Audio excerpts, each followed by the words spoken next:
Stará mama ochorela. Treba jej zobrať niečo na obed. Tu som pripravila nejaký. Zober jej to a povedz, že ju pozdravujem. Ja veď už idem, tá stála, nemyslím na kopu tam. Prosím, pozdrav, dám ako idiot. A pozdrav ju! No, jasné, jasné. Stála, jedna, nemyslím na kopu.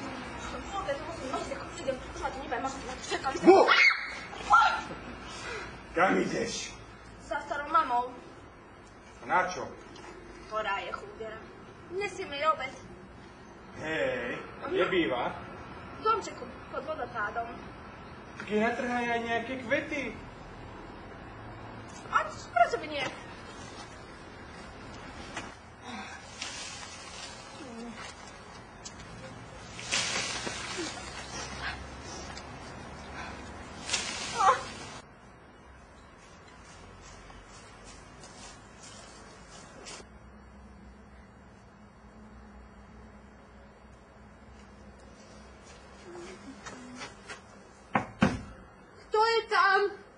Som ja, Karkulka, nesiem ti obed. No poď ďalej, veď nemáme dvere.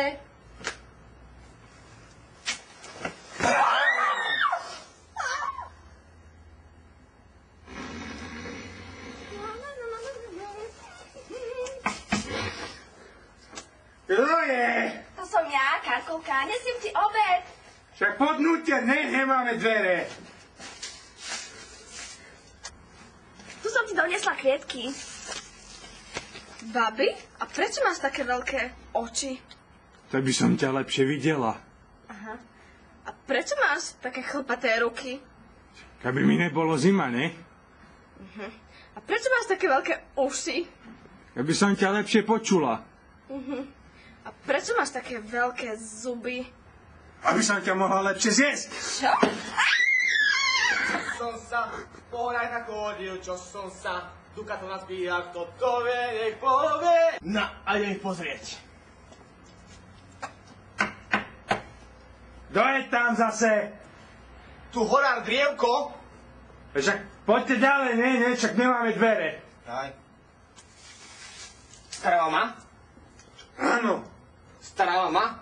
áno. Vlk rozbitý holadou.